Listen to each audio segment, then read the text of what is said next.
Hi friends, നമ്മൾ previous questions ആണ് discuss ചെയ്തുകൊണ്ടിരുന്നത്. Next question നോക്കാം.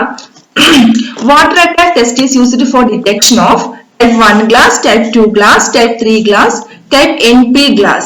അപ്പോൾ glasses containers ചോദിക്കാറുള്ളതാണ്. Type 1 glass എന്താണ്? Is highly resistant borosilicate glass. It is high hydrolytic resistance ആണ്. More chemically inert than soda lime glass. Alkalinity reduce ചെയ്തിട്ടുണ്ട് including boric oxide. അപ്പോൾ boric oxide add ചെയ്യുമ്പോൾ chemical durability ഒക്കെ increase ചെയ്യുന്നുണ്ട്. അപ്പോൾ type 1 എന്ന് പറയുന്നത് highly resistant borosilicate glass ആണ്. So it is used for alkali sensitive preparations. അപ്പോൾ alkalinity reduce ചെയ്തിട്ടുള്ളത് കൊണ്ട് ഇത് alkali sensitive preparations-ന് യൂസ് ചെയ്യാം, parenteral preparations-ന് യൂസ് ചെയ്യാം, buffered and unbuffered aqueous solution-നും യൂസ് ചെയ്യാൻ പറ്റും. ഓക്കേ, ഇവിടെ ടെസ്റ്റ് എന്ന് പറയുന്നത് powdered glass test ആണ്. Next വരുന്നത് type 2 treated soda lime glass ആണ്. 2 ഇവിടെ T ഓർത്തിരിക്കുക, treated soda lime glass ആണ്. ഇതിനും high hydrolytic resistance ആണ്. Made of commercial soda lime glass. Normal ഉള്ള soda lime glassനെ ട്രീറ്റ് ചെയ്തിട്ട് സൾഫറോ സിലിക്കോണോ ഒക്കെ വെച്ച് ട്രീറ്റ് ചെയ്തിട്ടാണ് treated soda lime glass ഉണ്ടാക്കുന്നത്. അപ്പോൾ അതിന് എന്താണ് ആൽക്കലിനിറ്റി ഇവിടെ റെഡ്യൂസ് ചെയ്തിട്ടുണ്ട്. Dealkalinized or treated to remove surface alkali. So it is suitable for acidic and neutral aqueous preparations. Buffered aqueous solutions with pH below 7. ഇവിടെ highly resistant borosilicate glassലാണെങ്കിൽ buffered and unbuffered aqueous solution ആണ്. ഇവിടെ buffered aqueous solutions with pH below 7. Okay, ഇവിടെ മാത്രമാണ് type 2 ഗ്ലാസ്സിൽ മാത്രമാണ് water attack test use ചെയ്യുന്നത്. കാരണം ഇത് സർഫസ് ട്രീറ്റഡ് ആണ് അല്ലെ, സൾഫറും സിലിക്കോണും ഒക്കെ വെച്ച് ട്രീറ്റ് ചെയ്തിട്ടുണ്ട്. അപ്പൊ അതിനെ ക്രഷ്ഡ് ഗ്ലാസ് ടെസ്റ്റ് അല്ലെങ്കിൽ പൗഡർ ഗ്ലാസ് ടെസ്റ്റ് ചെയ്യുമ്പോൾ കറക്റ്റ് ആക്യുറേറ്റ് റിസൾട്ട് നമുക്ക് കിട്ടില്ല. സോ ഇവിടെ ടൈപ്പ് 2 ഗ്ലാസ്സിൽ അല്ലെങ്കിൽ ട്രീറ്റഡ് സോഡ ലൈം ഗ്ലാസ്സിലാണ് എന്ത് വാട്ടർ അറ്റാക്ക് ടെസ്റ്റ് ചെയ്യുന്നത്. നെക്സ്റ്റ് വരുന്നത് soda lime glass. Type 2, 3, 4 soda lime glass തന്നെയാണ്. Type 2 treated soda lime glass. Type 3 വരുന്നത് normal commercial soda lime glass ആണ്. This is moderate hydrolytic resistance ഉള്ള ഗ്ലാസ് ആണ്. It is an alkaline glass having high percentage of lime and soda and no boric oxide. ഇവിടെ boric oxide add ചെയ്തിട്ടില്ല, alkalinity high ആണ്. അതുകൊണ്ട് ഇത് aqueous preparations suitable alla. Suitable for non-aqueous preparations, not generally used for parenteral preparations. Dry powder for injections നോക്കെയാണ് ഇത് use ചെയ്യുന്നത്. ഇവിടെ powder glass test തന്നെയാണ്. Next വരുന്നത് type 4 general purpose soda lime glass ആണ്. എന്തിനു വേണ്ടിയിട്ടാണ് യൂസ് ചെയ്യുന്നത്? നോൺ പാരന്റൽ പ്രോഡക്ട്സ്, നമുക്ക് ബോട്ടിലിൽ ടാബ്ലറ്റ്സും ക്യാപ്സ്യൂൾസ് ഓറൽ സൊല്യൂഷൻസ് ഒക്കെ വരാറുണ്ട് അല്ലെ, അങ്ങനെയുള്ള കേസിലാണ് general purpose soda lime glass use ചെയ്യുന്നത്. ടൈപ്പ് 4 ഗ്ലാസ് NP നോക്കുക, നോട്ട് ഫോർ പാരന്റൽ യൂസ് ആണ്. ഇവിടെയും പൗഡർ ഗ്ലാസ് ടെസ്റ്റ് ആണ് ചെയ്യുന്നത്. അപ്പോ ടൈപ്പ് 2 മാത്രമാണ് വാട്ടർ അറ്റാക്ക് ടെസ്റ്റ് ചെയ്യുന്നത്. ആൻസർ എന്താണ്? Water attack test is used for detection of type 2 glass. Next, which among the following preparation is used as a source of iodine in iodine deficiency? Option: weak iodine solution, strong iodine solution, aqueous iodine solution, iodine tincture. അപ്പോൾ weak iodine solution തന്നെയാണ് iodine tincture അല്ലേ. Then നോക്കാം, aqueous iodine solution is the only official solution of iodine which contains no alcohol. അപ്പോൾ alcohol ഇല്ലാത്തതെന്ന് പറയുന്നത് aqueous iodine solution മാത്രമാണ്. Used as a source of iodine and used internally in case of thyroid deficiency. അപ്പോൾ ബാക്കി വരുന്ന alcoholic solutions ഏതാണ്? Strong iodine സൊല്യൂഷനും week iodine സൊല്യൂഷനും. അതെന്തിനാണ് യൂസ് ചെയ്യുന്നത്? Alcoholic solutions are used as antiseptic and ഡിസ്ഇൻഫെക്റ്റൻസ്. Then ഇതിന്റെ പെർസെന്റേജ് കൂടെ ഓർത്തിരിക്കണം. സ്ട്രോങ് iodine സൊല്യൂഷനിൽ അയഡിന്റെ പെർസെന്റേജ് 10ഉം പൊട്ടാസ്യം അയഡൈഡ് 6ഉം ആണ്. വീക്ക് iodine സൊല്യൂഷനിൽ അയഡിൻ 2ഉം പൊട്ടാസ്യം അയഡൈഡ് 2.5ഉം ആണ്. അക്വസ് iodine സൊല്യൂഷനിൽ അയഡിൻ 5ഉം പൊട്ടാസ്യം അയഡൈഡ് 10ഉം ആണ്. ഓക്കെ, സോ അയഡിൻ ഡെഫിഷ്യൻസിയിൽ യൂസ് ചെയ്യുന്നത് അക്വസ് iodine സൊല്യൂഷൻ ആണ്. Next question, in assay of boric acid, glycerin is added to boric acid to dissolve boric acid, increase basicity, increase acidicity, decrease acidicity. Boric acid, orthoboric acid is A weak acid. ഒരു weak acid ആണ്, നമുക്ക് direct ആയിട്ട് ഒരു alkali വെച്ചിട്ട് titrate ചെയ്യാൻ പറ്റത്തില്ല. It's a tribasic acid and cannot be titrated with standard alkali directly. When mixed with the glycerol or mannitol, a stronger monobasic acid is formed. അപ്പൊ ഗ്ലിസറൈൽ boric acid ഉണ്ടാവുന്നുണ്ട്. Glycerol അല്ലെങ്കിൽ മാൻറ്റോൾ ഒക്കെ use ചെയ്യുമ്പോൾ അതൊരു stronger acid ആയിട്ട് മാറുന്നു, which can be titrated directly with alkali. Okay, boric ആസിഡിന്റെ use എന്ന് പറയുന്നത് pharmaceutical aid and local anti infective ആണ്. സോ ഇവിടെ ആൻസർ എന്താണ്? ഇൻക്രീസ് ആസിഡിസിറ്റി ആണ് അല്ലെ. ബോറിക് ആസിഡ് വീക്ക് ആസിഡ് ആണ്, അതിന് സ്ട്രോങ് ആസിഡ് ആയിട്ട് മാറുന്നു ഗ്ലിസറിൻ ആഡ് ചെയ്യുമ്പോൾ. So answer is increase acidity. Next question. In cyanide poisoning, sodium nitrate is used as an antidote along with which compound? Sodium metabisulfate, sodium thiocyanate, potassium iodide, sodium thiosulfate. Sodium metabisulphite എന്തിനാണ് use ചെയ്യുന്നത്? It's anti oxidant preservative. ഇത് എന്താണ് അഡ്രിനാലിന്റെ അല്ലെ മോർഫിന്റെ ഒക്കെ ഇഞ്ചക്ഷൻസിൽ ഒരു stabiliser ആയിട്ട് use ചെയ്യുന്നുണ്ട്. And also adrenaline സൊല്യൂഷൻസിലൊക്കെ it is an antioxidant preservative. Use it to stabilize injections of adrenaline tartrate and morphine and also adrenaline solutions. Potassium iodide എന്താണ്? Expectorant and source of iodine ആയിട്ടാണ് potassium iodide use ചെയ്യുന്നത്. Ammonium ക്ലോറൈഡും expectorant, diuretic and systemic acidifier. Sodium nitrate ക്വസ്റ്റനിൽ തന്നെ ഉണ്ട്. It's an antidote for cyanide poisoning and also used as a vasodilator. Next sodium thiosulfate, അതിന്റെ synonym ആണ് hypo. ഇതാണ് sodium നൈട്രേറ്റിന്റെ കൂടെ ആന്റിഡോട്ട് ഫോർ സയനൈഡ് പോയിസണിങ്ങിന് യൂസ് ചെയ്യുന്നത്.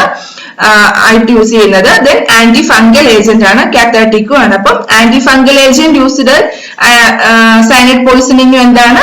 സോഡിയം തയോസൾഫേറ്റ് ആണ്.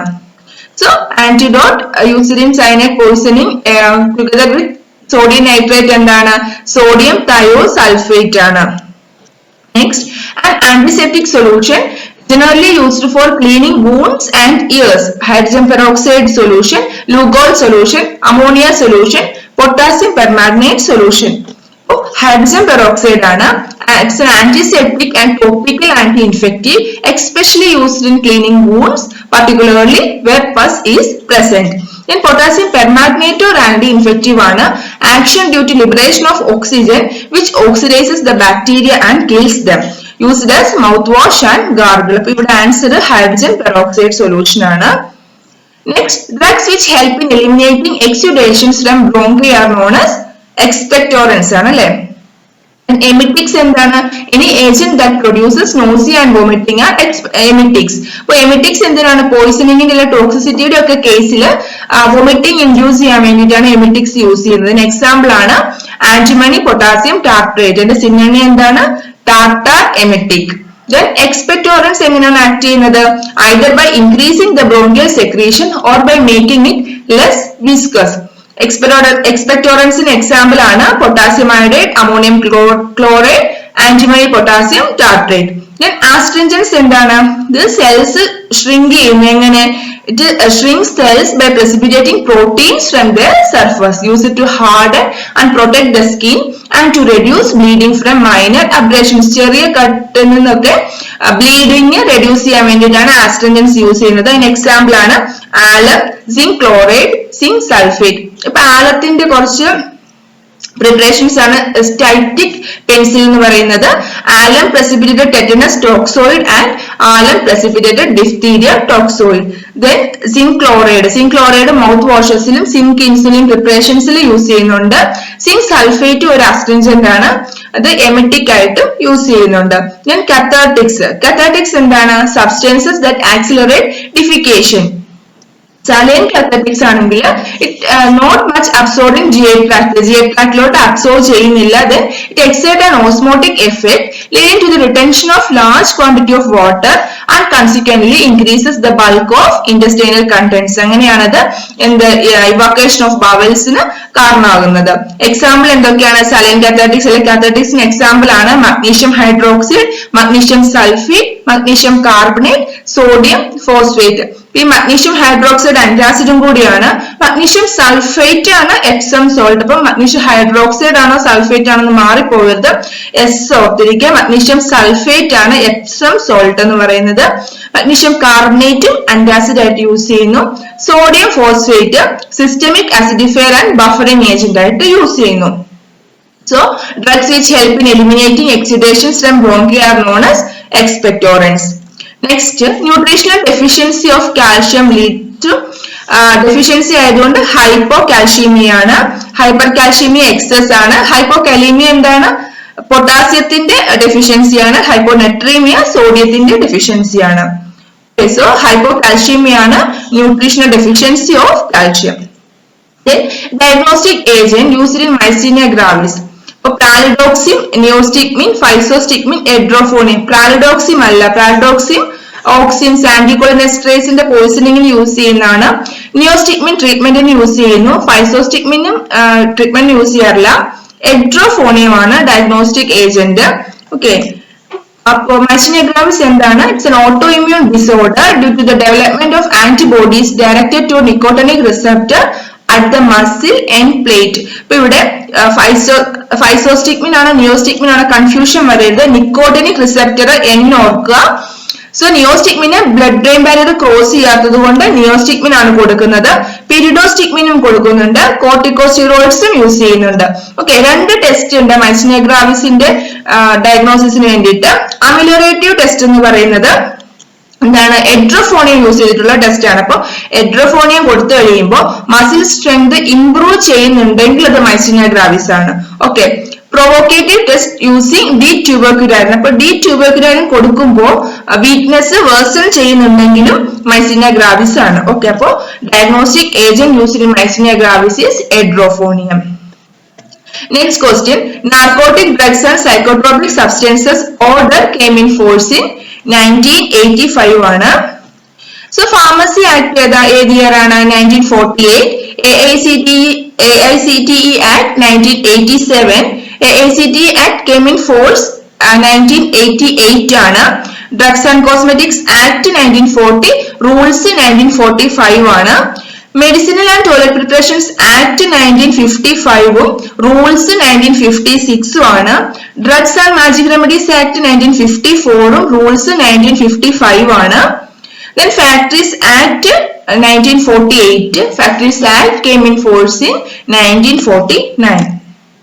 Next question, if a drug contains any harmful or toxic substance which may render it injurious to health, it is called adulterated drug, spurious drug, misbranded drug, not or standard quality drug.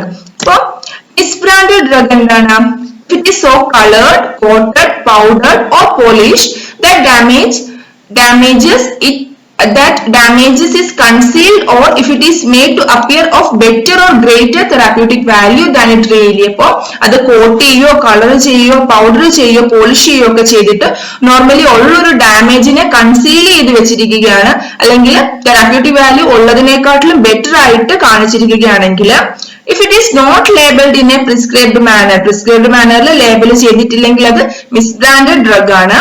If its label or container or anything accompanying the drug bears any statement, design or device which makes any false claim for the drug or which is false or misleading in any particular. ഇപ്പൊ false claim കൊടുക്കുകയോ ഏതെങ്കിലും തരത്തിൽ misleading ആയിട്ടുള്ള എന്തെങ്കിലും ഒരു date കൊടുക്കുകയോ ചെയ്തു കഴിഞ്ഞാൽ അത് misbranded drug ആണ്. അപ്പോ ഡാമേജസ് കൺസീൽ ചെയ്യുന്നത് പോലെ എന്തെങ്കിലും ചെയ്തിട്ടുണ്ടെങ്കിൽ, പ്രിസ്ക്രൈബ്ഡ് മാനറിൽ ലേബൽ ചെയ്തിട്ടില്ലെങ്കിൽ, ഇല്ലെങ്കിൽ മിസ്ലീഡിംഗ് ആയിട്ടുള്ള എന്തെങ്കിലും കൊടുത്തിട്ടുണ്ടെങ്കിൽ അതെന്താണ്? misbranded drug ആണ്. And spurious drug എന്താണ്? If it is imported under a name which belongs to another drug, substituted wholly or part by another drug. അപ്പോൾ ഇമ്പോർട്ട് ചെയ്തേക്കുന്ന വേറൊരു ഡ്രഗിന്റെ പേരിലാണെങ്കിൽ, അല്ലെങ്കിൽ wholly or partly by ഏതെങ്കിലും ഡ്രഗിനെ സബ്സ്റ്റിറ്റ്യൂട്ട് ചെയ്തിട്ടുണ്ടെങ്കിൽ, അല്ലെങ്കിൽ if a label or container bears the name of an individual or company purporting to be the manufacturer of the drug which individual or company does not exist, ഇല്ലാത്ത ഒരു കമ്പനിയുടെ ഇൻഡിവിജ്വലിന്റെയോ പേര് ആ കണ്ടെയ്നറിന്റെ ലേബലിലോ കണ്ടെയ്നറിലോ ഉണ്ടെങ്കിൽ അതെന്താണ്? സ്പ്യൂരിയസ് ഡ്രഗ് ആണ്. അപ്പൊ adulterated drug എന്താണ്?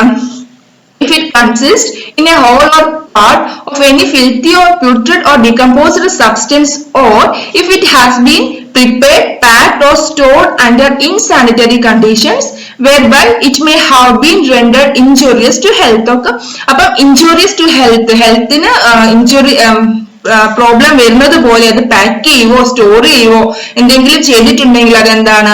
അഡൾട്ടറേറ്റഡ് ഡ്രഗ് ആണ്. Okay, if the container is composed in a whole or in a part of any poisonous or deleterious substance which may render the contents injurious to health. അപ്പോ കണ്ടെയ്നറിന്റെ എന്തെങ്കിലും problem കാരണം അത് ഹെൽത്തിന് problem ആക്കുന്നത്, കണ്ടെയ്നറിൽ ഏതെങ്കിലും ഒരു പോയിസണസ് അല്ല ഡെലിറ്റേറിയസ് സബ്സ്റ്റൻസ് ഉണ്ട്, അത് ഹെൽത്തിന് പ്രോബ്ലം ആണെങ്കിൽ അത് എന്താണ് അഡൾട്ടറേറ്റ് ഡ്രഗിന്റെ കാറ്റഗറിയിലാണ് വരുന്നത്. If it contains any harmful or toxic substance which may render it injurious to health. അപ്പൊ എന്തെങ്കിലും തരത്തിലുള്ള ഹാർംഫുൾ ആയിട്ടുള്ള സബ്സ്റ്റൻസ് ഉണ്ടെങ്കിലും അത് അഡൾട്ടറേറ്റ് ഡ്രഗ് ആണ്. If any substance has been mixed therewith so as to reduce its quality or strength, if it bears or contains for purpose of coloring only a color other than one which is, അപ്പോ prescribe ചെയ്ത colour അല്ലാതെ വേറെ colour use ചെയ്തിട്ടുണ്ടെങ്കിൽ അത് ഏത് കാറ്റഗറിയാണ്? അഡൾട്ടറേറ്റ് drug ആയിട്ടാണ് വരുന്നത്. Answer എന്താണ്? If a drug contains any harmful or toxic substance which may render it injurious to health is called adulterate drug. Thank U.